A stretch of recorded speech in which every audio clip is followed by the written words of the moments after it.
my mind is made up. Hey guys, this is Eric Kyle, publisher of Latitudes and Attitudes magazine. And I'm David Levesque, editor of Latitudes and Attitudes, and welcome to Three Sheets, our podcast where we chill and chat with individuals making a difference in the cruising lifestyle. Each episode, we'll dive into all things cruising related and bring you some of the most influential characters out there. So sit back, grab your favorite bottle, light them if you got them, and enjoy the adventure. Guys, Eric Kyle here, publisher of Latitudes and Attitudes magazine. I'm super excited to have you guys join us today on our podcast for Three Sheets. So what we're going to do today is a little bit of a departure from our normal guest, a super good friend of mine from a long time ago. Jimmy Leslie, we'd like to welcome you here to Three Sheets, the podcast, and David Levesque also joining us, editor of Latitudes and Attitudes magazine. David, take it away. Hey guys, how are you? Yeah, like Eric just said, we're pretty stoked to be joined by this guy. Jimmy is, correct me if I'm wrong, you are the acoustic editor for Guitar Player magazine? Yes, season's greetings, fellas, and everybody out there. Yes, I guess the official title is I'm the frets editor at Guitar Player magazine, which means the acoustic editor primarily. I mean, I'll do other things as well, but sort of shepherd the acoustic content first every month. Roger that. That's pretty cool. So yeah, season's greetings. Got my Sirius Clark shirt on. Why not? Little homage to Christmas vacation. It's that time of year. Eric's got his squid. I traditionally don't trust anybody that doesn't or isn't able to quote at least a few things from Christmas vacation. So yeah, right. Yeah, something like that. So yeah, this is a total departure from what we normally do in terms of like our podcast. We're normally getting into cruisers and stuff like that. There's someplace in the world, but Jimmy's out in Oakland, California. Jimmy works with Guitar Player magazine, and this sort of comes on the heels of our winter issue, which had a little bit of a tribute in there to Jimmy Buffett. So people that are fans of the magazine know that Latitudes and Attitudes was named after Changes in Latitudes, Changes in Attitudes, the song from Jimmy Buffett 27 years ago when the magazine was first formed. And so, you know, in homage to Jimmy's passing on September 1st, we threw a little tribute in the latest issue. But that kind of got us thinking that, you know, we know that Jimmy Buffett sort of wrote a soundtrack to the lifestyle that everybody loves as part of this magazine, the cruising lifestyle. And so that led to some discussions with this other Jimmy that we got on today. Just about, I mean, I know that you've interviewed David Crosby. You also interviewed Jimmy Buffett, and both of them are sailors, correct? Oh yeah. And both of them, not only were they like sailors and musicians, but like avid guitar collectors, right? They really know what they're talking about when you talk to either of those guys about their collections, and they had a whole lot to say about it. And Buffett even specifically about, you know, what makes a good boat guitar and telling boat stories and all of that kind of thing. Yeah, that's really cool. I think that, you know, just so people that are watching this podcast or listening to it understand kind of where we're going with this. We know that there's a massive like correlation between being on the water and the lifestyle, and then the soundtrack to said lifestyle. And everybody's got a little bit of a different feel to what that soundtrack is. You know, we know that Yacht Rock is out there, and I mean, we're trying to figure out what the frick really is Yacht Rock, but I've done some research. You're going to be surprised when you hear what I have to say. Well, I'm open to what you have to say, young man. So fire away, dude. Okay. So, right. So I'm from the Great Lakes region, and, you know, now I've been living out here in the Bay Area for the last 25 years, but I've been on and around boats and everything my entire life, whether it was Lake Erie or up in, you know, in Michigan, up at Wampler's Lake or Devil's Lake or that kind of thing. And then when you come out here, of course, there's a whole different but similar culture in the Bay Area, and especially also up in Tahoe, where I have a bunch of friends and play a lot of music. So there's this correlation between music and the boating lifestyle that's always been there. And when I went home for Thanksgiving and did a gig and ran into Eric, you know, we saw what you're doing with Latitudes and Attitudes, and it seemed like a natural thing talk about the soundtrack to the cruising lifestyle, and then specifically through some of these particular guys that I've had the opportunity to talk to lately, and then just my own life experience. But we can get into all of that. But if you want to just like talk about Yacht Rock, which was the original, sort of what is this? I did a little research, man, and Yacht Rock is an actually specific name that was brought up in a comedy routine in Southern California, and I made a couple of notes on it. Where did I put it here? All right. Of course, Okay. It started in Southern California. How did I not know that? Right, and it's very much centered in Southern California. And there's like, okay, so there was a show, there was a comedy series, web series, Yacht Rock, that the popular LA website Channel 101 ran in 2005. These guys wrote a fictional take on the life of real yacht rock stars, like the guys from the Doobie Brothers and Kenny Loggins and Hall & Oates and all of that. And, it was completely fictionalized, but the sort of smooth music that dominated that time period, and it characterizes the genre, it stuck. And that's essentially where apparently the name came from. Yacht Rock is like there's an actual thing you can point to where that came from. So if I'm listening to Yacht Rock, I'm listening to Kenny Loggins and Hall & Oates, because I've reckoned Michael McDonald, all kinds of different guys. There's all kinds of different music on there. What classifies as Yacht Rock, Jimmy? Okay, well then, so I think the first thing to say is that as we had in our previous conversation, it can be anything. You rock your yacht with Korn. And the guys Hell yeah, baby. rocking Metallica or whatever it is, I think that it's a pretty open thing as to what can rock a yacht. It can kind of be anything.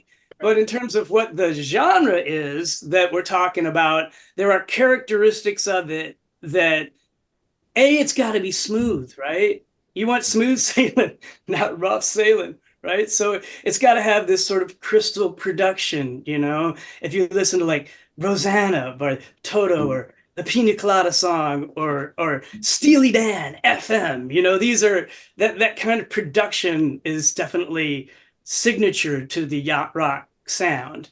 You got to be able to sip a mimosa to it, something like that, basically. Well, either that or you got to be able to rock out some fondue pots and chill. You know what I mean? Okay, so choose, the cuisine and the drinks are going to go with the culture and the music and the whole thing, right?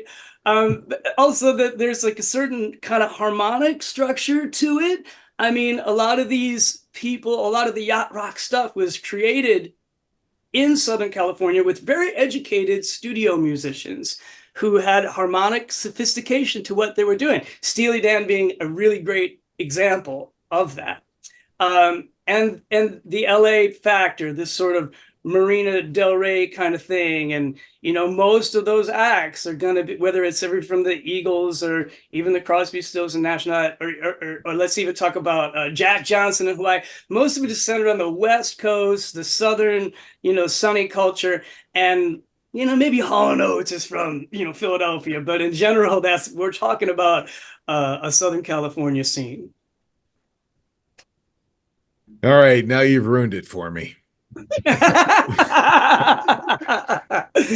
Yeah, I mean, I listen to all kinds of different music, but I'm a little bit more on the heavier side, as you well know, growing up where we grew up, in the music that we listened to in the 80s, Jimmy. That's kind of my soundtrack to life. But when I'm out there on the water, I gotta admit, I just kind of turn on the Jimmy Buffett. I get that devil may care attitude. I like the Jack Johnson, the Crosby, Stills, Nash. I love that whole Southern Cross, that whole vibe while I'm out there, and it really enhances the ambiance for me when I'm out on the water. And then generally, whenever I have cassettes or now CDs or even playlists that people can pick and play while we're out there on the water, they all kind of want to hear the same type of thing. I can't get people to play Metallica when I go take them sailing. I don't know why that is.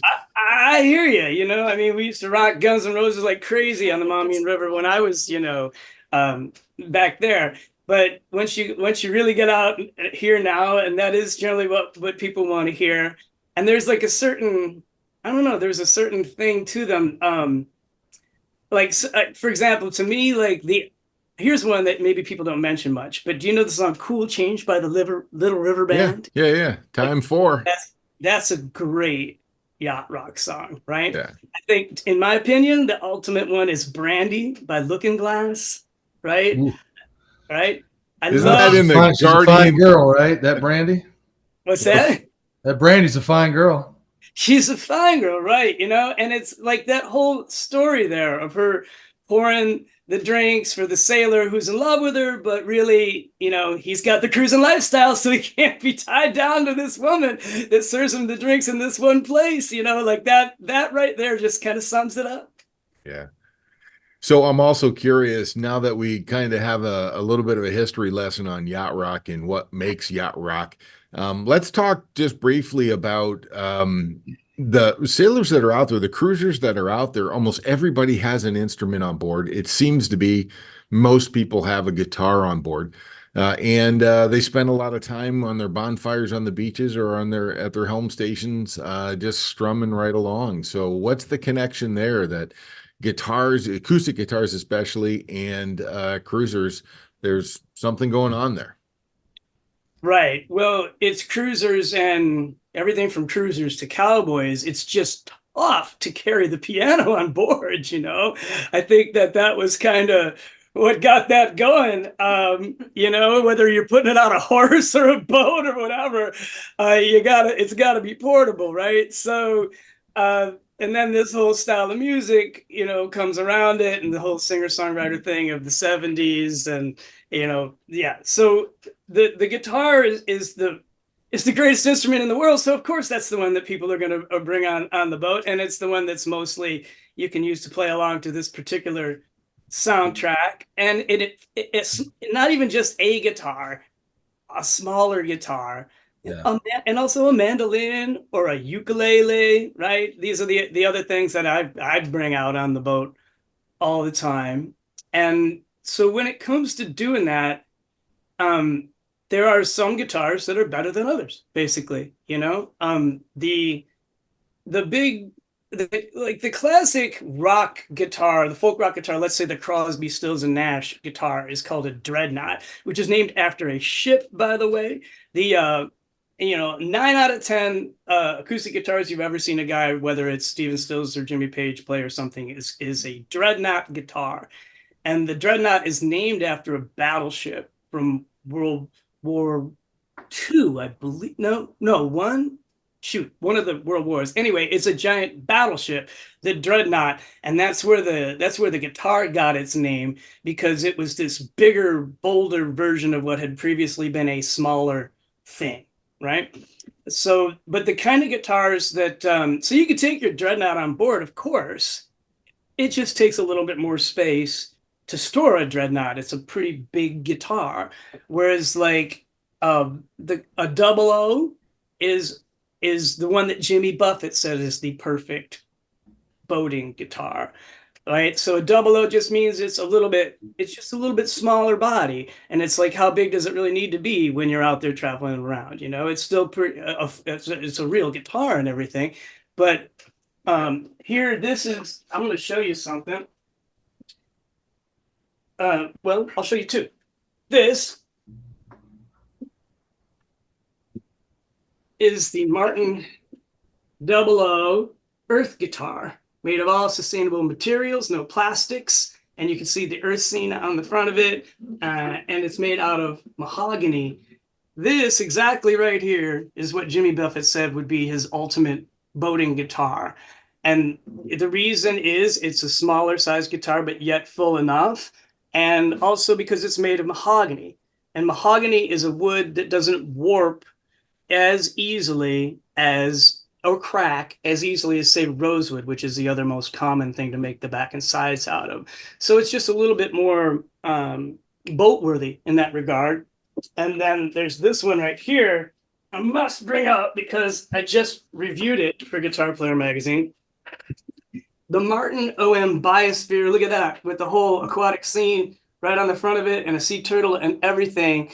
And this also is made of all sustainable stuff. There's, you know, you could take it through any border. You're not going to get hassled about the woods that are in it. There's no plastics in it, this kind of thing. And it's pretty much the same deal. it's made out of mahogany. So, but the other thing that's kind of newer on the guitar scene that guys are playing and taking around a lot are carbon fiber guitars. And carbon fiber guitars are therefore they're not susceptible to any kind of temperature or humidity at all. So you can pretty much just take those. It can be super super cold at night and super warm in the afternoon, and they're going to play and be set up the same. And one of the companies that's really pushing the carbon fiber out right now, I'm about to interview the guys that started this company, a couple of brothers, the Kloss Guitars, right? So Oh, that's sick. That they is just beautiful. this over, right? So notice that it's carbon fiber. You can, it's literally like woven. There's a structure, and then the carbon fiber is kind of woven into it, and you can see that if you look close up.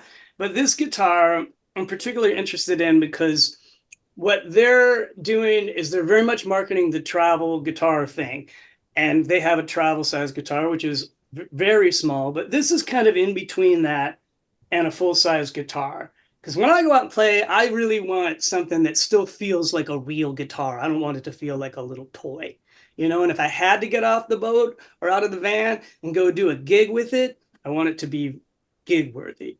So this has got a pickup in it from LR Bags. This is brand new. They haven't even released it. It's coming out next year, and it's called the Mini Grand. So it's kind of like it gives you all of what you want out of your big guitar, but it's got the cutaway on it. You can play all the way up, but it's a little bit smaller and more travel worthy. And it comes in a backpack with the neck off separate, right? So you can literally put this thing on your back and take it right down your dock and then put it together on the boat. That's the way this thing is designed to go. Or if you want to go hiking or whatever, there's a big trend toward that kind of thing right now, travel guitars. So you saying that particular guitar, I'm sorry, that guitar is so freaking sexy, it's unbelievable. So are you saying that particular guitar you're holding right there is not available yet, but coming out soon? That's exactly right. All right, I'm gonna ask Santa for that underneath the tree next year, because I'm telling you right now, if I'm playing that on a boat somewhere or on a beach, I'm getting lots of attention. It'll attract people, and it really does. So no, they look out to be straight. Like Kloss has like their travel guitar is their most popular thing, and it's a little smaller. You can order this now. I just got like the first one. They'll be available in like 3 weeks. Well, aren't you just so freaking special, aren't you? Yeah. Okay. Well, I mean, they're previewing it, just like that's part of the gig. Everybody sends me their stuff, and Martin just sent their new guitar that's hanging on the wall over there too, and they're all trying to get them out and get them reviewed for next year. But I was specifically stoked about this one because of its size. And they're going to even have another thing that they haven't kind of got together for another couple weeks called carbon timber, where there will actually be some wood involved inside it. So it will still have a little bit of a wooden look and a little bit of a wooden sound combined with the carbon fiber. And the carbon fiber sound has a little bit of a different sound than wood. And it's kind of like, to me, it's like if you took the graphic EQ on your stereo and you made that V, it's kind of the mids are a little bit scooped, but it's got the bass and the treble. I think that's an easy way to put what a carbon fiber guitar sounds like compared to a wooden guitar. So you review guitars, and they send you guitars. Eric reviews boats. I review boats. I don't recall anybody ever sending us a boat. Eric, maybe we need to step up our game. Just a wee little bit, I'd say. So what I'm curious about, Timmy, and I love what you're talking about here when it comes to guitars, because the last time I tried to get a baby grand on the boat, it just didn't work well. Yeah. So that's why, I agree with you absolutely that the guitar is a perfect instrument for cruising.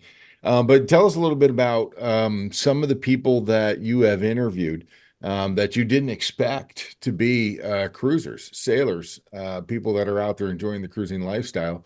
I mean, we know the big names and so forth, but is there anybody that kind of surprised you that started talking about how they love playing out while they're out on the water? Well, I would say this, that you get surprised all the time by people, but you also don't really know. It's not like as Guitar Player Magazine, I'm investigating that. maybe it comes up with a guy like David Crosby. It comes up because you're talking about certain songs, and he detailed writing the song Wooden Ships on his ship, and that he's, Southern Cross, and that that's the thing. The thing that'll surprise you is all the other guys that have boats and that are out there doing it that don't necessarily make it a part of their thing. Maybe it doesn't go with their image, but the marina that I called home for the last many years, the Sierra Point Yacht Club in Brisbane, California, not Brisbane, Australia. It's basically South San Francisco. Every time we went around the corner, the guy that was the producer of the Grateful Dead's all their main records had a giant killer sailboat, and he's out there on it and everything like that, but nobody's thinking about the Grateful Dead really as a cruising kind of a thing. And he doesn't even really like talking about it when he's out there on his boat and everything. He just, everybody in the marina says, don't even ask him about the Grateful Dead. He just, when he's out on his boat, he wants to be out on his boat. Some of the other guys out here that are like, I know Les Claypool is a boating guy, and like I don't think Primus is really considered yacht rock. You know what I mean? For not, some, not right now, but it's coming. Yeah. Well, there's a whole thing. I mean, I know that we kind of like rock and roll, but country. I mean, my God, every damn country video that I see now, they're out on a boat playing a guitar, harmonica, violin, something. They're just out there enjoying their music on a boat.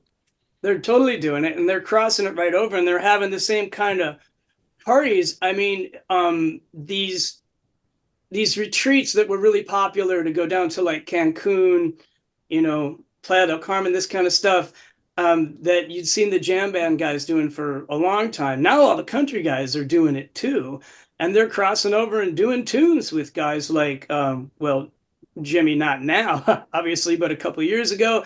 And you'll see like Jake Shimabukuro and from Hawaii. I don't know if you guys know the great ukulele player Jake Shimabukuro, but you see these cross pollinizations between the country guys and the rock guys, in the music and in the culture. And the Parrot Head thing is totally going on with that. I mean, my brother Ted was just down there, and did like a week on a beach in Mexico with all the country acts. So it's definitely going places that you maybe didn't expect, I want to jump back to the lifestyle real quick because, this is part of what we've talked about offline before we decided to do this interview with you, is just that, I mean, every place I go, I mean, when I see cruisers, listen, there's, you have electricity on your boat for the most part. You might have a generator. All right. But you're not really going to be watching TV all the time. It's a pastime for a lot of people, playing guitar under the stars, right? Or just entertaining themselves or entertaining people on their boat, right? Going back to the Yacht Rock thing, I mean, you can't really talk about Yacht Rock without bringing up Christopher Cross, can you? Right, Sailing, of course. Yeah. You're right. The dude writes a song called Sailing. So Yeah. how does that, Ride Like the Wind. Yeah. Exactly. Ride Like the Wind. I mean, there's so much stuff in there that just relates to the lifestyle. We talked about Jimmy Buffett and the soundtrack for a lifestyle. I mean, the guy was a proverbial beach bum, made a living of basically being in flip-flops, t-shirts, and shorts, toes in the sand, drink in your hand kind of thing. And so as we explore this a little bit more, I mean, one of the things that we definitely want to talk with our readers about is, have them share their experiences. What is their type of music that they like to play? You know what I mean? Are they into just sort of playing acoustic versions of rock songs? Do they like country? Do they write music? Right. But I mean, there's just something peaceful about it, isn't there? There really is. I mean, and I think you hit on the last bit there when it comes to writing. Like, there's just hardly a better place to do it than sitting out on the boat. And especially during COVID, sitting over in that marina and cruising around, I wrote a ton of stuff. And because there's just a peace of mind that you're going to get that you're just kind of not going to get anywhere else when you're out on the water. And I think it's a common thing. It's not just a place where you're playing music that everybody knows to entertain people on the boat. That always happens.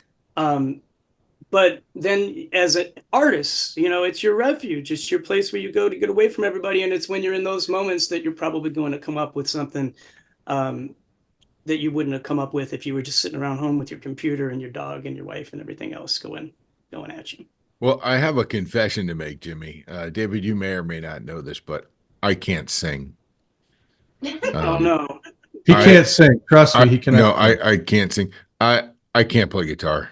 But I'm inspired all the time. And I wish I could belt out a song. I wish I could play guitar in at least one song and make it make sense outside of Twinkle Twinkle Little Star.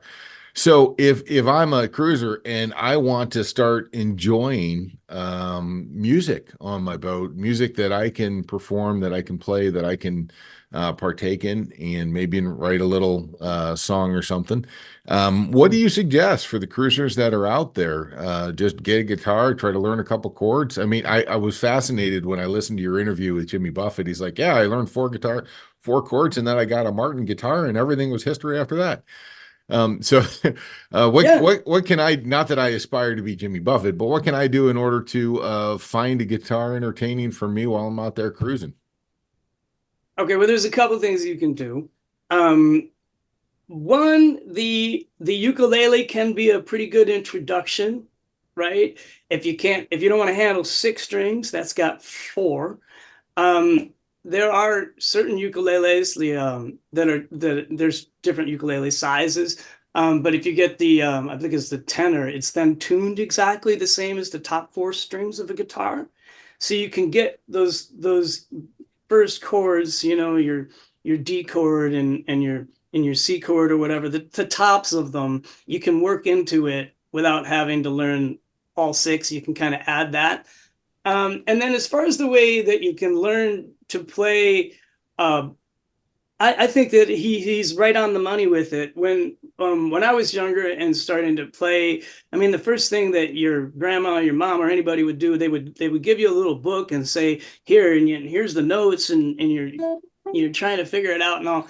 And it's just not conducive to anybody who's not going to be a serious musician, It's like, but here, just play, learn this, put your fingers here, put your fingers here, put your fingers here, and then learn how to switch from one to the next and start learning songs. That's the best way to go about it. I just want to jump in real quick and say, just clarify something about Eric and his vocals. There was a time that Eric and I were on the deck of the Willie T in the British Virgin Islands, and Bohemian Rhapsody came on. Oh no, Bohemian Rhapsody. Yes, thankfully it was loud enough because he and I were singing along to it, and we didn't see anybody running in opposite directions except the usual suspects that jump off the top plank topless, but that did happen. And I can attest to the fact that when he really wants to belt it out, he can move mountains. I bet he's handling the low part of that, though. Maybe not the Galileos at the top, huh? Not so much. Dude, I got a falsetto like you wouldn't believe. Yeah, that's funny, man.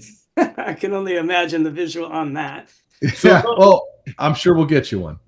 Well, as far as that whole thing goes, though, I mean, so I got to say that music on the boat is something that it's a pretty remarkable deal. You can walk around all right, let me tell you some personal stories. Okay, so when I got to San Francisco, I didn't really know anybody or anything. I came out here completely on my own and just went down to Fisherman's Wharf like any tourist would do, brought my guitar and started walking around and playing. And my first job was just playing for any song that anybody would shout out at Jack's bar down at Fisherman's Wharf. And you can always make friends this way. Then I went down to the marina at Sierra Point when I moved to South San Francisco. I just was like, it's been too long since I've been on a boat. I'm just going to walk down here and start playing the guitar around this marina until somebody notices and and asked me to come on their boat. And sure enough, they did. You know what I mean? I just walked down there, started walking around singing and playing. And Jack, this older cat named Jack, like he said, "Hey, my wife Carrie sings too." He took us right out on that boat, took us right back to the yacht club, and then they started hiring us to play at the yacht club, and we wound up meeting everybody down there and playing all the time. And once you get it going, even the Eric Kyles of the world, who normally don't maybe open up their mouth and sing they'll sing along, they'll get going, and it's just part of the super beauty of the connection of music and the marine lifestyle. And you know what, you're kind of alluding to like community. There's a sense of community, and in the cruising lifestyle, we talk about it all the time. I mean, it is a community. Our cruisers can come from any walks of life, any kind of background, socioeconomic background, whatever. They meet up in an island someplace, pop into a mooring somewhere or a little cove someplace and drop anchor. It's all part of the same community. Doesn't matter. They make friends almost immediately. You know what I mean? And, listen, kids, you heard it right there from Jimmy Leslie. You want to get invited on a boat, bring a guitar and start walking the docks. That's right. You just whip that out, start playing a little bit, singing a little bit, and the next thing you know, whoever is around is going to go, "Hey, me too." And maybe they've got an instrument, maybe they don't, but it is basically it's a ticket to paradise. We're talking about boats, right? So we're talking about boats, but this whole thing, you and I talked about this the other day offline. This is like an RV thing too, like sitting around campfires. Whether you're sitting around a campfire on a beach coming off your boat, or you're sitting around campfires in a campground someplace, somebody somewhere is going to pop out a guitar and you're going to start having a sing-along, right? And then everything else goes away. Your cell phones, they're constantly in people's hands. That goes away. Right. You turn out the noise, you turn it off, you dial in, you focus, you chill, whatever, right? All right, I got a quick story. I'm just going to throw this out there real quick. Let me jump in here, guys. 3 daughters, 1 wife. Anyway, so we're on a charter in the Apostle. You're talking about your own, right? Better than the other way around. Sure, go ahead. Talking about my experience here. 1 wife, 3 daughters. Okay, so we're in the Apostle Islands up on the western basin of Lake Superior. Absolutely epic place to take a charter. We go out of Superior Charters in Bayfield, Wisconsin, and we go over to this group of islands. There's 10, 20 islands, something like that. Only one is inhabited, Madeline Island. And before we went to the inhabited island, we spent 5 days just going from island to island to island to island. And the most memorable adventure that we had on an island is we came up on this small island called Devil's Island. We put the hook out, we go ashore, and there were a couple other guys that were on the island as well. One had like a sitar, the other one had a guitar. And we wanted to do s'mores, so we put together this whole bonfire. These guys came over, introduced themselves. We got to talking to them, and they played some of the most incredible music for like the next 2 hours, just song after song after. And it wasn't anybody else's song; it was songs that they wrote. And it's just a beautiful night. Stars are out. Absolutely incredible experience. And my kids, who were like 8, 9, 10, 12 at the time, took that and they still bring it up today about, do you remember the night on the beach where those guys were playing the guitar? And that's just one of the special things that happened as a result of what we're talking about here. Right. That's the connection to culture, through music that is super special. And as far as that goes, I'll bring a little of that back to the question you asked before about learning to play. The further you get away from civilization, the more likely it is that whoever it is that has that instrument doesn't tune it the way that we tune it, right? So it'll in other words, in Western, on a regular guitar, the guitar itself is not tuned to a chord. I just do this. Oh, wait a minute. I tuned this one to a chord, but that's not standard tuning. That's my liar. That's my point, I guess. I tuned this to an A minor 7, so I can do that, right? There you go, right? All right, that's an A minor 7. A standard guitar is tuned just to fourths, right? But if the further away you are from civilization, the more likely somebody has just tuned the thing to a chord. And then they're also more likely to just whip out a slide or a piece of a bottle or something, a bottleneck, and drag it across that chord. And that is essentially like, if you listen to the blues, listen to the Delta blues, that's what that is. Somebody just took the guitar, tuned it to an E, tuned it to a D or whatever, and then started sliding up it with whatever they had lying around, instead of having to use their hand to make complex chords, you know. Jimmy, why don't you tell us a little bit about the Guitarfish Festival? Okay, so the Guitarfish Festival, the marine music connection, that is sort of the whole heart of what we're talking about here. Um, when when I got out here and got going, I was playing with Shanna Morrison. She's Van Morrison's daughter, and I toured around with her for years. And then one day when we were on a break, I was reading National Geographic magazine, and there was a story about the overfishing crisis in the oceans. And one of the photos had all the fish that were being just thrown over the side of a trawler as bycatch for, they were just going after shrimp. And one of the fish was a guitar fish. And I'd never even knew that there was such a thing as a guitar fish. But as it turns out, it's native. There's lots of different kinds of them. It's a cross between a shark and a ray. And they're native to Northern California. So I went down to the Monterey Bay Aquarium and met one. They had a guitar fish right there that you could go right up to, and looks up at you, and they're kind of on the bottom, and they're kind of shaped like a guitar, you know. So I thought, I'm going to write a story about one of these guys and get the word out about this overfishing crisis. And so I was asking Shanna, what would I do with this? And we were also near a children's bookstore, you know, so that was getting me going. And she said, well, of course, form a band.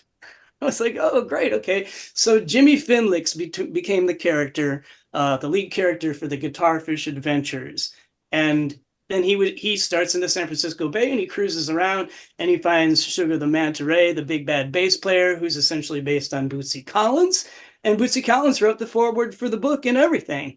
And before I could even really get done with the whole thing, I knew it was going to end with a festival, which I was calling Fish Stock, and that he'd put together this whole band, and he winds up going through New Orleans and picking up the crawfish, Dr. Voodoo, who's kind of like Dr., like a Dr. John kind of character. All these characters, they eventually get together, they play the Fish Stock Festival and get the word out that blue is the new green, and they should be taking care of the oceans the way that folks are going green and taking care of the land. And so you'd seen a lot of the music festivals, and the people that cruise around out here to the music festival community is very much a cruising community, even if it's being done on land. Back to your van life analogy, these are camping festivals. People come, they show up for the entire weekend, and they've got guitars in their camper vans and their RVs and the whole thing. And so I decided I'd always wanted to throw a music festival, and across the music and marine thing, I grew up kind of always just idolizing Jimi Hendrix and Jacques Cousteau. And one way to kind of put those two things together was to write this story. And a lot of those songs appear in a solo record I did with the guys from Galactic in New Orleans. There's songs like Surfing, it's called Surfing the Swamp, and there's songs like In My Shell and Sweetwater Sun and that kind of thing. And so we wound up pitching this campground in Tahoe, that we would have a funky, family-friendly music festival with a blue theme. Blue is the new green, and they went for it. So for 10 years, we did, right up to COVID, we did every summer the Guitarfish Festival in Tahoe. And that was a way of bringing together the marine and music communities.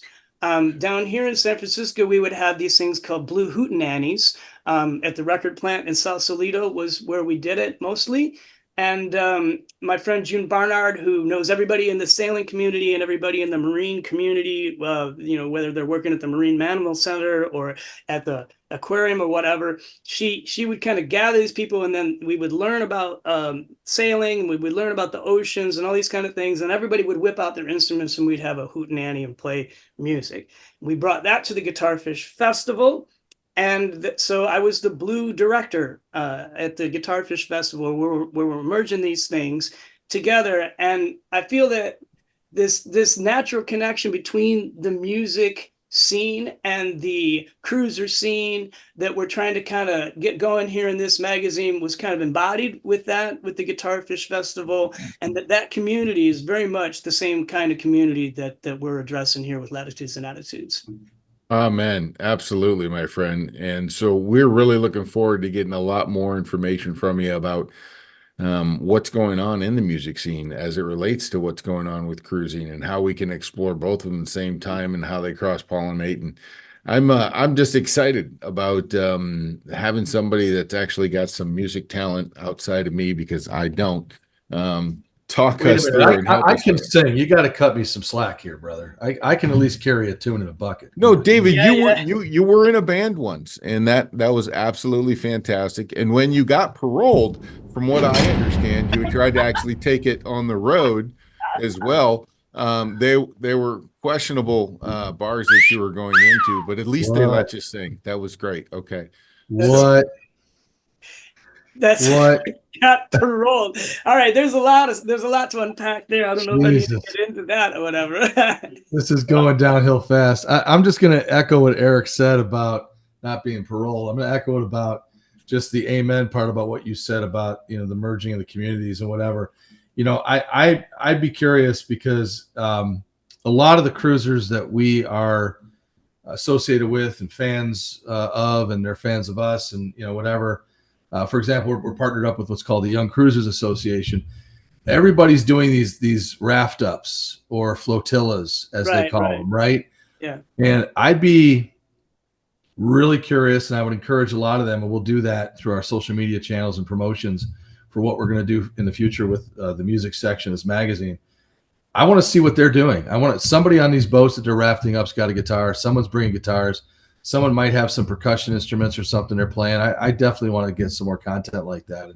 Do I hear a contest? Do I hear like the best song out of a flotilla wins a free subscription to the magazine, or maybe a special write-up or something like? Do I hear a contest? I'd be really curious to hear what they're all out there listening to as well, and maybe even figure out, how to play some of it or talk to some of the players. I love where this is going. Yeah, we got to do a little better than a free subscription. We totally got to give them a write-up in the magazine. But part of what I think we're going to do, so we're having this discussion with Jimmy Leslie with Guitar Player Magazine. Jimmy's going to come on board with us as our actual music editor with Latitudes and Attitudes Magazine moving forward. So we're going to have some fun with this. And what?